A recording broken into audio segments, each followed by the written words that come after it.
This is one of 4 deepening films taken from talks given by Hand of the Corps' Abu'l-Qasim Faizi during his visit to the United States in July 1974. During each of his talks, Mr. Faizi took time to answer questions asked by the friends, either verbally or in writing, on various aspects of the Baha'i faith. The film represents those questions and the answers Hand of the Corps' Faizi gave them, and they deal with problems Baha'is often encounter, either personally or administratively. We should go now.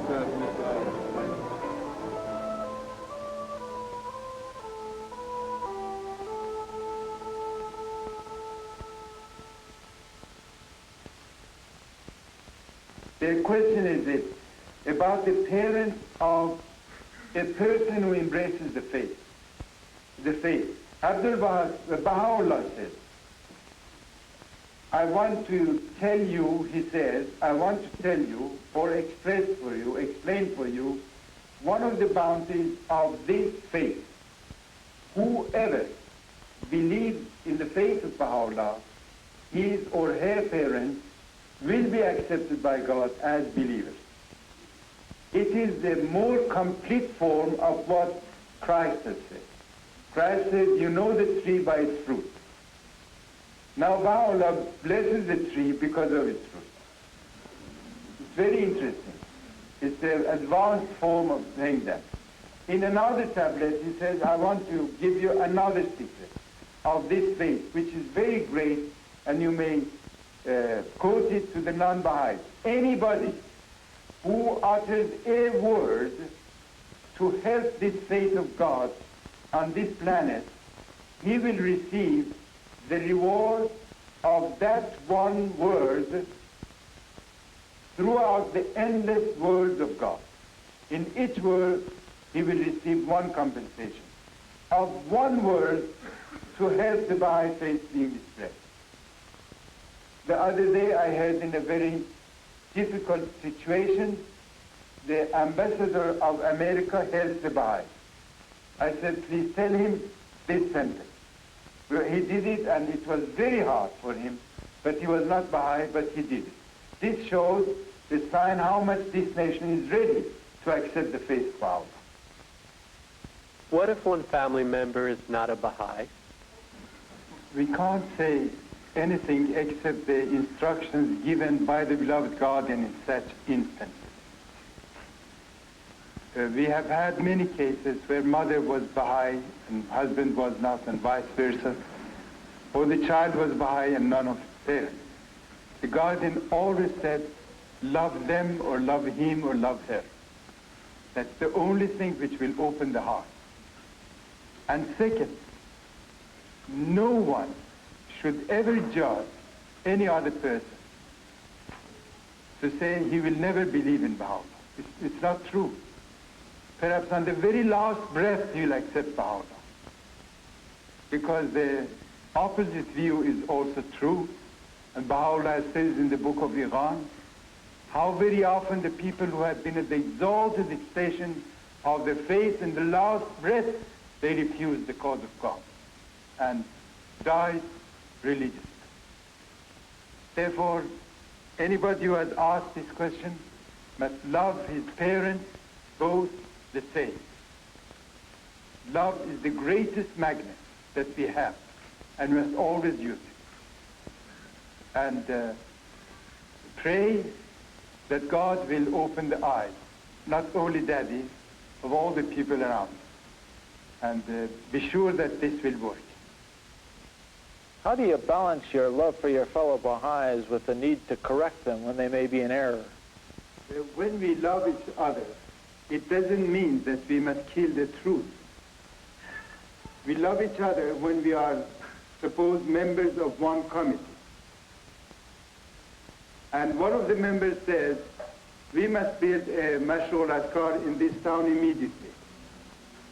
And the others, because love him or her, would keep quiet.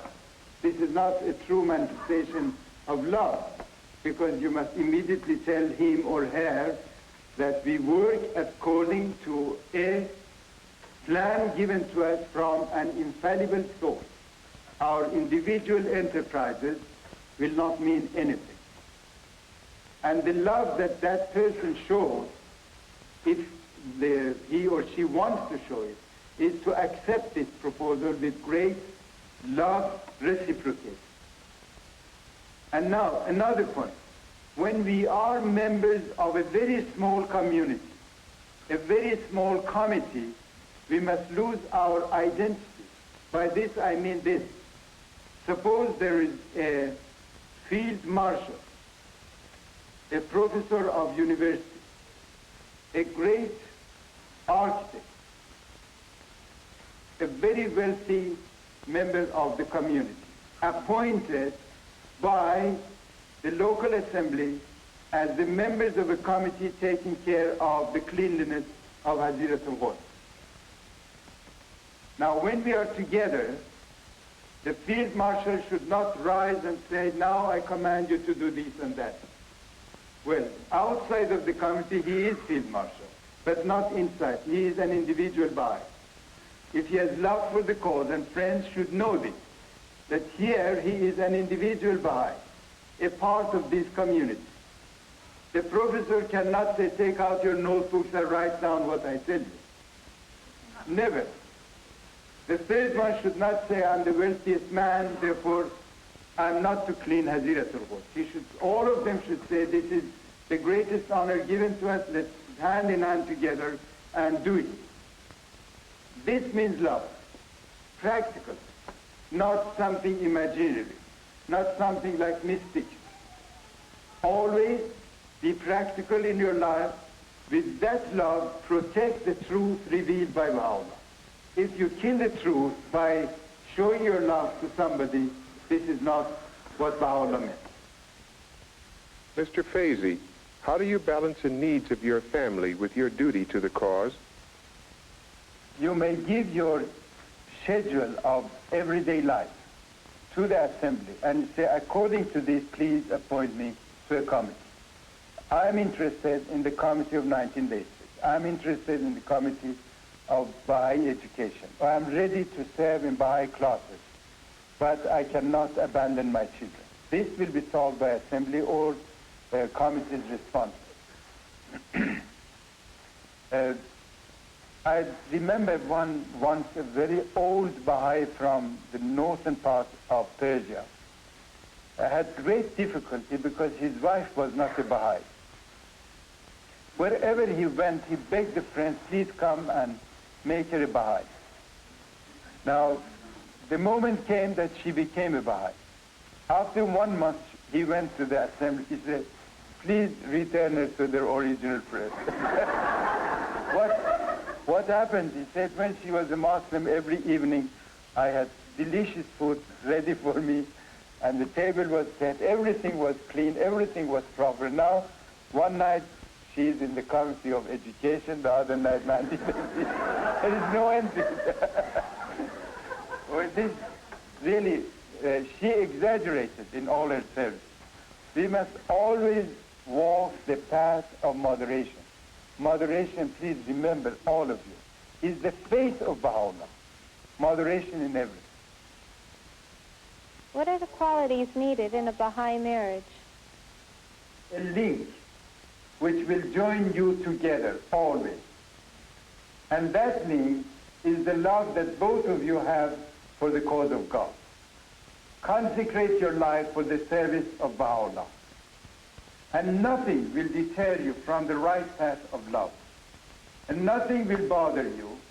And you're always together, hand in hand, heart to heart, full of love, aspiration and hope, and energy for the service of one thing which is keeping you together.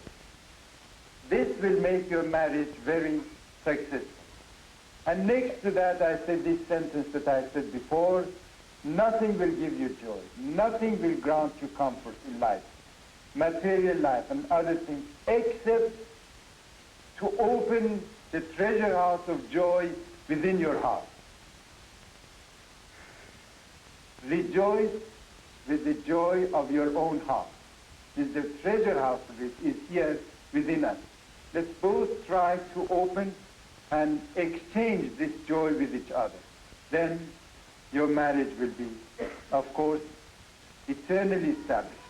And Abdul-Baha said that throughout eternity, wife and husband will be together. There is no escape from them. What are the signals for the coming of the calamities? The beloved guardian has enlisted the signs of all foreshadowing a universal commotion of a scope and intensity unparalleled in the annals of mankind. And he says that this expected calamity will be radical transformation of human society, weakening of the pillars of the religions of mankind, rise of dictatorship, decline of ecclesiastical institutions, flaming up of racial strife, development of infernal engines of war, burning of cities, contamination of the atmosphere of the world. These are some of the signs that we can find in different writings of the Guardian. Read them, put them together, and you will know. From what we read in these signs, we find that all of them are good for humanity. It is a spiritual basis for humanity, so that they'll come to their understanding that we are all members of one family. Why should we have so many implements of war, killing? Still, you see people doing things absolutely too extreme. They try their best to save the life of a child, and at the same time, they kill thousands in another place. And they make merry and happy. You must be in the atmosphere of these wars, then you will understand what I mean. I was in a country where somebody was taken as the enemy of the country by false judgment. This man was hanged because in his house they found a barrel of a gun. A barrel only. They hanged him for 15 days. Can you imagine?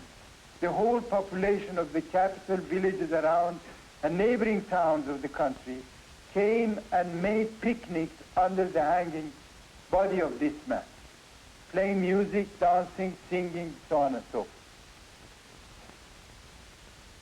Can you imagine that if people of the world enjoy by seeing the torturing of some individual? Can you imagine 2 cars being brought and a man being tied by his 2 legs to 2, and then the officer orders the cars to run separately? And yet, we believe that these things are signs of education, of civilization, of superiority, and of class. It's not so. Man should come to the middle line, the line destined for him by Baha'u'llah. But because of these things, of these inventions, of this material progress, of this rapid progress in scientific and technology achievements, man has become arrogant, and he says he knows how to administer his life. And God wants to show him, no, he doesn't know, and he needs a great shock treatment. And this is what will happen. The friends must be very happy, because Baha'u'llah says, live in such a way that the calamity will come and pass and will not hurt you. You must see the dawning place of the New World Order. You must have your institutions enlarged, because the people will come as armies entering the New World Order of Baha'u'llah. You will find yourselves at a loss what to do with the contact with the people who shout and say, yes, my Lord, I am here, I accept it. You must have many temples even in small towns, many Hazirat al-Quds in a small town. We cannot be satisfied with the little pond in which we are swimming today. We must think of the ocean. Will you please explain a little bit about why one child might be born perfect and another child with a handicap or a birth defect? A woman in perfect health, beauty, and faith, and a man equally great will be given a child, for example, who is sick, who is retarded, and they suffer for it. Baha'u'llah says it's impossible for you to understand the philosophy. It's one of the factors. They asked Jesus Christ, this man is excellent, this woman is faithful, why are they given a child who is blind? He says, so that the will of God will be known. But this is not a perfect answer. He wanted to say, as you do not know the will of God, you do not know this also. This one. The second is this. In everything we do, there is our will and the will of God mixed. For example, suppose you want, I hope all of you come to pilgrimage. You pray for it, you work for it, and then suddenly you find yourself at the threshold of the Bab al-Baha'u'llah.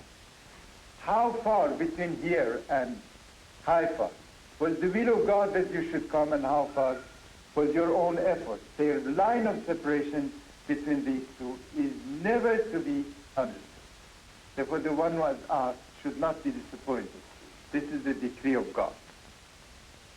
Mr. Faizi, would you please explain where man's will ends and God's will begins? There are two sorts of freedom. One is the freedom of God. We read in the tablets and in prayers, thou art the one who does whatever he will. Means he is free. He does whatever he will. It's God. It's on the top of heaven, this freedom.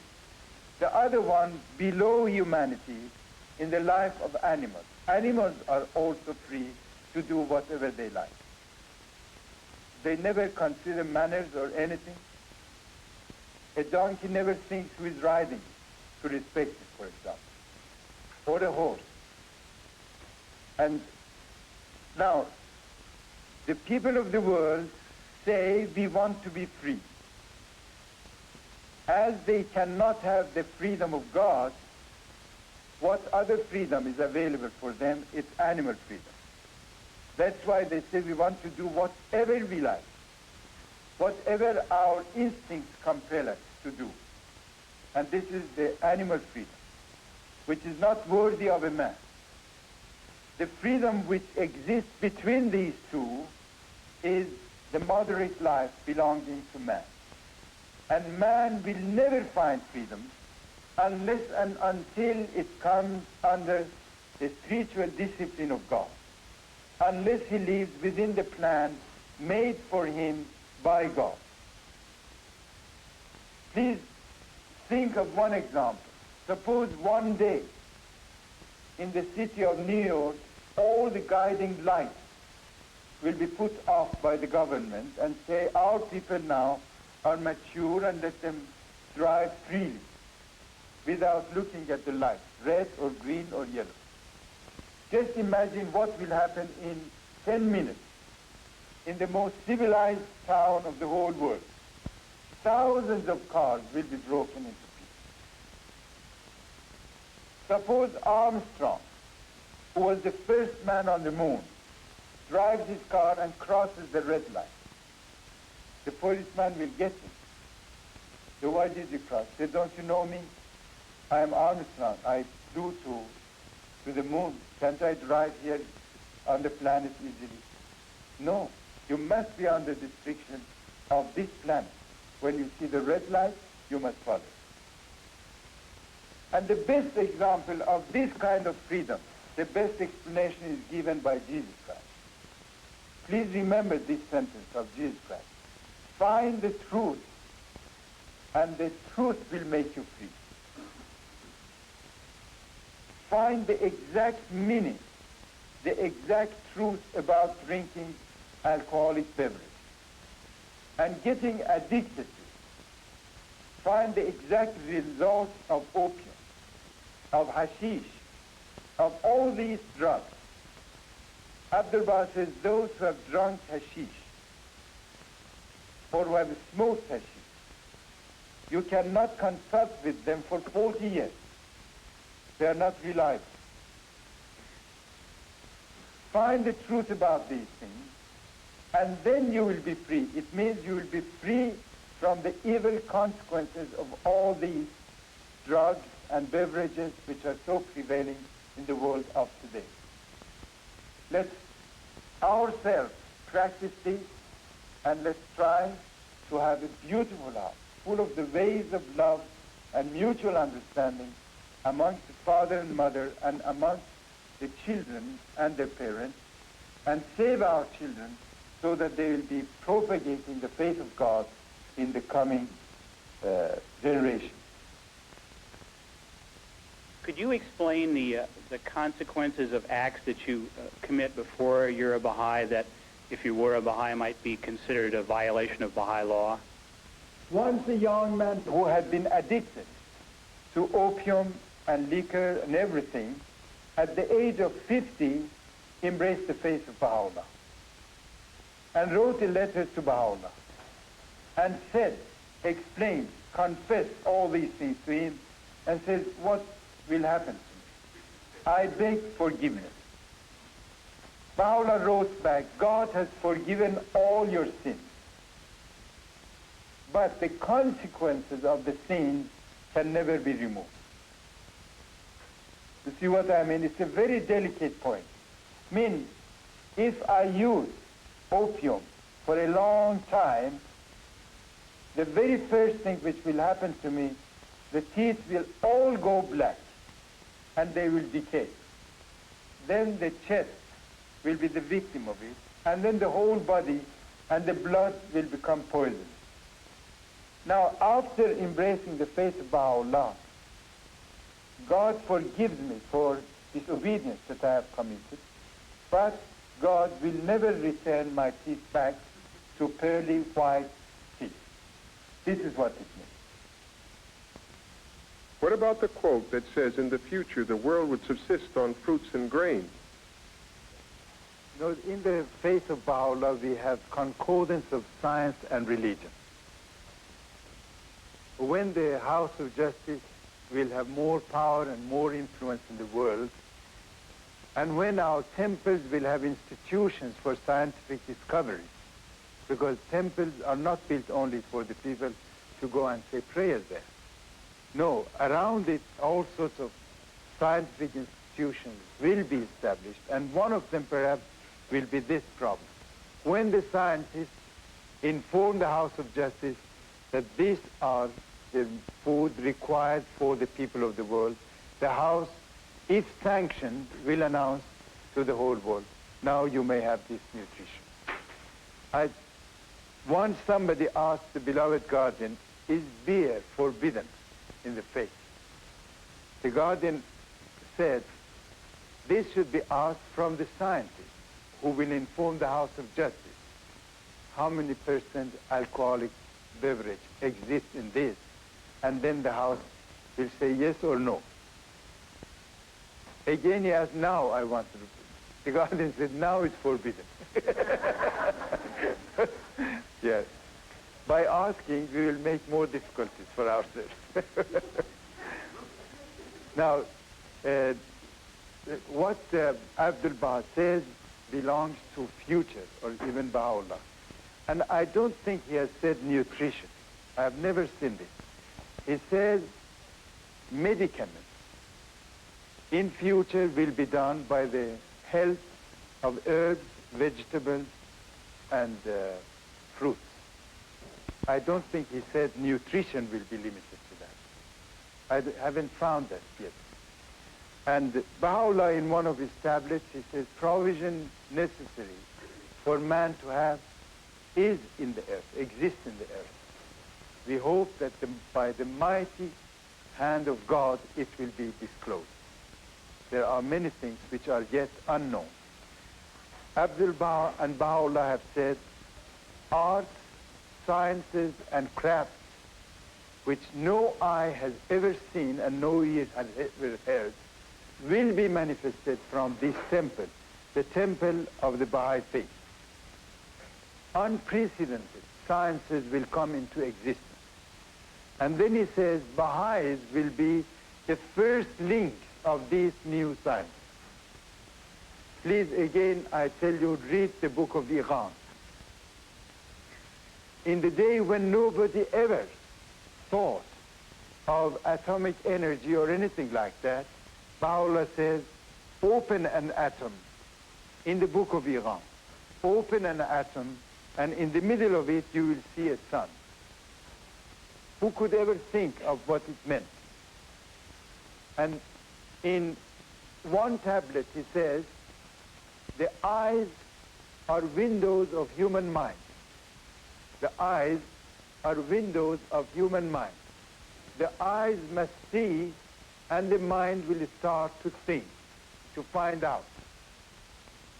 Then after that, it says, show the seed of a palm tree to somebody who has never seen a palm tree, and tell him, if you plant this, after some time, a tree more than 30 feet high will grow, and it will provide you with 20 kilos of fruit. Baha'u'llah says, of course, this man who had not sinned will not believe in it. Then he says, who can now understand that there is a power in the world by which man can change a mountain into a handful of dust? Now, what could the believers of those days understand about this? They read it over and over again and understood nothing. But today is something that even the children know, that it is a reference, clear reference to the atomic power. And when we quote Baha'u'llah or Abdul-Baha, please, let's be sure about what they have said. For example, let's not change medicament into nutrition. And as I said last night, there are many movements coming from different parts of the world to America. The people are free to accept this movement for themselves. But please never try to introduce these movements as Baha'i thought into the Baha'i community. For example, people are free to eat vegetables all their life. Of course they are free. But let's not make it a Baha'i law, because it's not Baha'i law. Baha'u'llah has allowed us to eat meat. Suppose we go to the exercise of yoga. Let's not make it a Baha'i law. All Baha'i young people are obliged to go under the exercise of yoga system, or meditation, or anything else.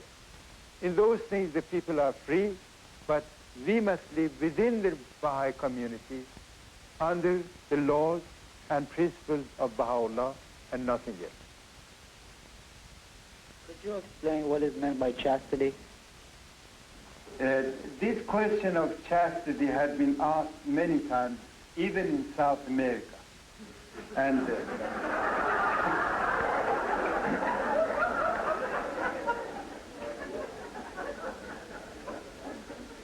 but I tell you frankly, the people there are so fair-minded, the youth particularly. When they become Baha'i, they want really to do everything and anything in their power to serve the cause which they have recently embraced. When I told them, a group of the youth gathered together and asked the same question, I told them this: do you say your prayers? One of them was the loudest speaker, said yes, we all say our prayers, we have learned it. Do you take ablution first? Do you wash your hands before doing it? They do. When you wash your hands, what do you say? You say, oh God, protect my hands from even touching that which does not belong to them. It doesn't mean stealing. No. It doesn't mean killing or anything. What does it mean, they say? I said, your hand is not allowed to be placed on a body which does not belong to you. Believe me, all of them were recreated and said, it's fantastic. We want a definite answer. Because wherever we go, they say, it depends upon yourself. We can't decide. Now Baha'u'llah has decided for us and has given us this daily exercise. Oh God, protect my hand. Therefore this should never be on the body which does not belong. I think the same rule is true here, with all the youth here. No more question about chastity. This is the greatest gift of God given to the Baha'i youth in this age by this exercise of prayer. Believe me, if we follow these, the generations will be healthy. They will be the fruit of chastity because, as Baha'u'llah says, from this body, capital body, body of the cause of God, art, sciences, and craft will be created in the world, will be manifested, that the ears of the world have never heard about, and the eyes have never seen. Then Abdul-Baha says, the Baha'is will be the leaders of discovery, invention, and scientific achievement in near future.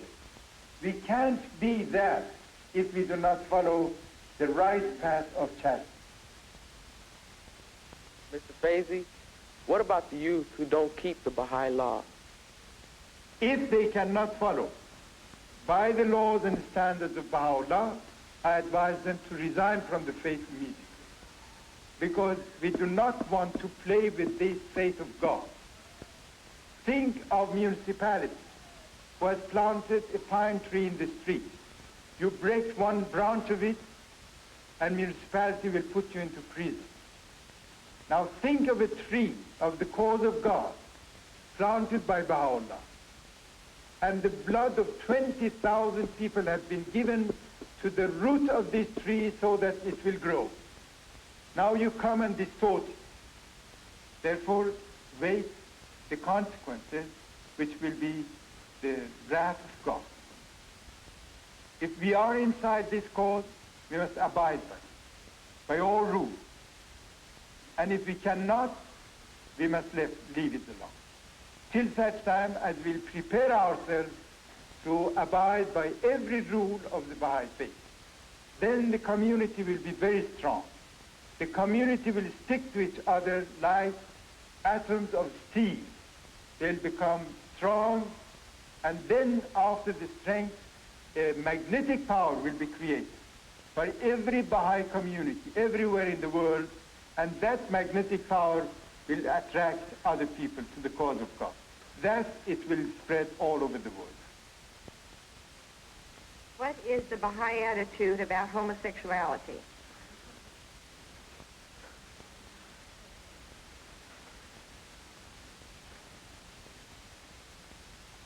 Beloved friends, we are living at the end of all ages. We are living at a time when an old civilization is dying, and parts of it are dead. It is dead, and as a dead body, the stinking smells of a dead corpse is spread everywhere. So all these problems that are asked by the youth are the stinking smells of this dead body of civilization. And one of them is this problem. Baha'u'llah says, my pen is ashamed to mention. Now see how corrupted the world is, that even in a Baha'i community, somebody asks it, mentions it. Baha'u'llah says, his pen is ashamed to mention. This shows how degraded humanity is, into what a pitfall man has fallen, and how they have lost all standards, all levels of life. to them. Now we must come together, as I said at the beginning, we must be closer to each other, more in love with each other, so that we form a great magnet. That magnet will attract all the people around you. And by coming into the atmosphere of the Baha'i faith, they will forget their childish thoughts. All their problems will be solved. The beloved guardian had been asked about this. He said, refer to competent physicians. This is curable. It means it is a disease, not something natural, absolutely unnatural.